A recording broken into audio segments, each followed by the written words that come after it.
আপনারা জানেন যে বিখ্যাত কবি রুশো বলেছিলেন যে তুমি যতবার আমার নাম মুছে দিবে ঠিক ততবার আমি তোমার নাম আমার হৃদয়ে অঙ্কন করব।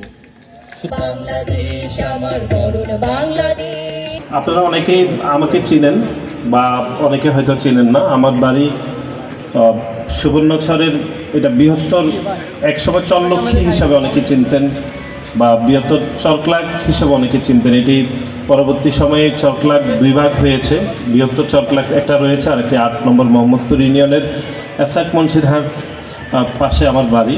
আমার বাবাকে অনেকে চিনেন। এখানে যারা উপস্থিত রয়েছেন বা যারা উপস্থিত হতে পারেননি তাদের মতো করে আমি ছোটকালে বড় হয়েছি। আমরা যৌথ ফ্যামিলিতে বড় হয়েছি, আমার চাচা জ্যাঠা আমার চাচাদের সাথে, এবং সুবর্ণচরের একজন মধ্যবিত্ত পরিবারের সন্তান হিসাবে যেভাবে বেড়ে ওঠে আমি ঠিক সেভাবে বড় হয়েছি। আমার চাচাদের সাথে আমি ছোটোবেলায় কাজ করে বড় হয়েছি, কৃষি কাজ করেছি।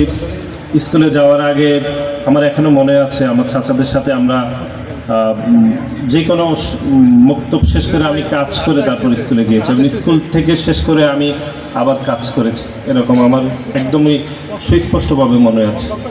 এবং ধান কাটা থেকে শুরু করে সব ধরনের কাজ আমি ছোটোকালে করেছি আমার চাচা আমার পরিবার যৌথ ফ্যামিলি সবার সাথে। সুতরাং এটি বলার উদ্দেশ্য হচ্ছে যে সুবর্ণচরের মধ্যবিত্ত পরিবারের যে সংগ্রামের জীবন, সেই সংগ্রামের জীবন অভ্যস্ত হয়ে আমি আসলে পড়াশোনা করেছি।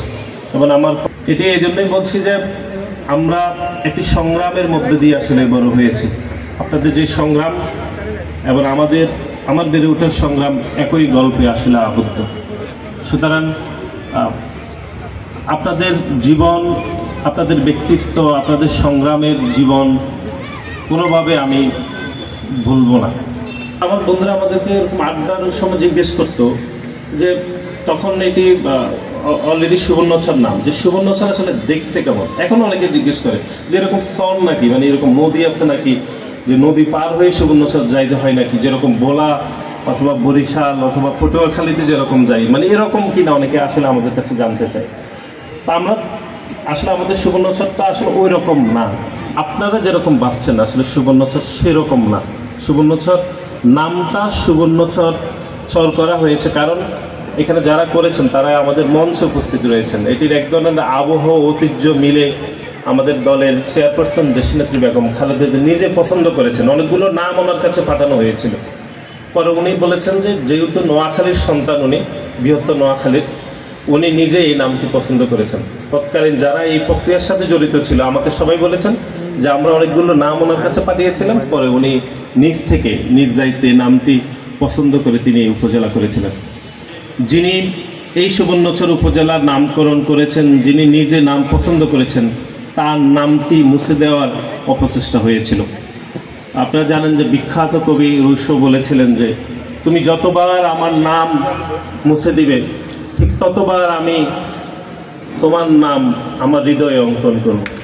সুতরাং দেশনেত্রী বেগম খালেদা জিয়ার নাম কেউ অপচেষ্টা করে মুছে দিতে পারেনি। এদেশের মানুষ, এই দেশের ছাত্র জনতা ওনাকে অপরিসীমভাবে মনে রেখেছে।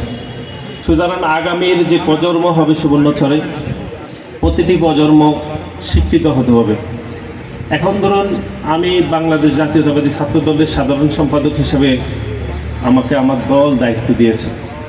আমি বিশ্বাস করি এটি আমার রিজিকে ছিল, আল্লাহ আমাকে দায়িত্ব দিয়েছে। কিন্তু যদি ঢাকা বিশ্ববিদ্যালয়ে যদি আমি না পড়তে পারতাম, আমি হয়তো মনে করছি এই পদে আমি আসলে কখনোই যেতাম না।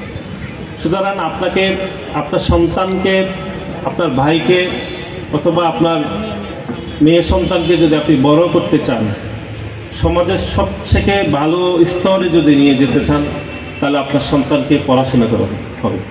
পড়াশোনার আর কোনো বিকল্প নেই। যদি আপনি মনে করেন যে আপনি সমাজে একটু অবহেলিত হচ্ছেন, সমাজ আপনাকে অন্য চোখে দেখছে, তাহলে আপনি আপনার সন্তানকে পড়াশোনা করান, দেখবেন সেই সমাজ আপনাকে অনেক উপরে উঠিয়ে দেবে। সেই জ্বলন্ত উদাহরণ আমি নিজেকে নিজের মধ্যে দেখতে পাই।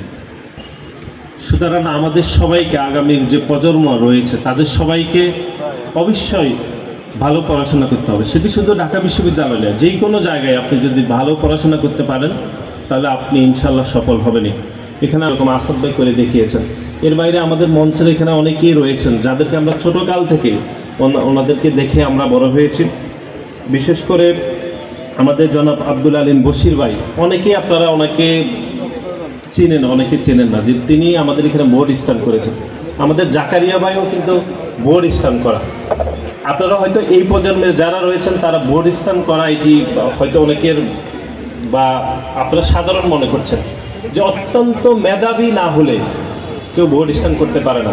আমরা মনে করছি সুবর্ণচরের আগামীর যে আলোকিত সমাজ বিনির্মাণ হবে, সেখানে সুবর্ণচরের প্রতিটি সন্তানকে আমরা মেধাবী করার জন্য আমাদের সকল জায়গা থেকে আমরা আপ্রাণ চেষ্টা করব।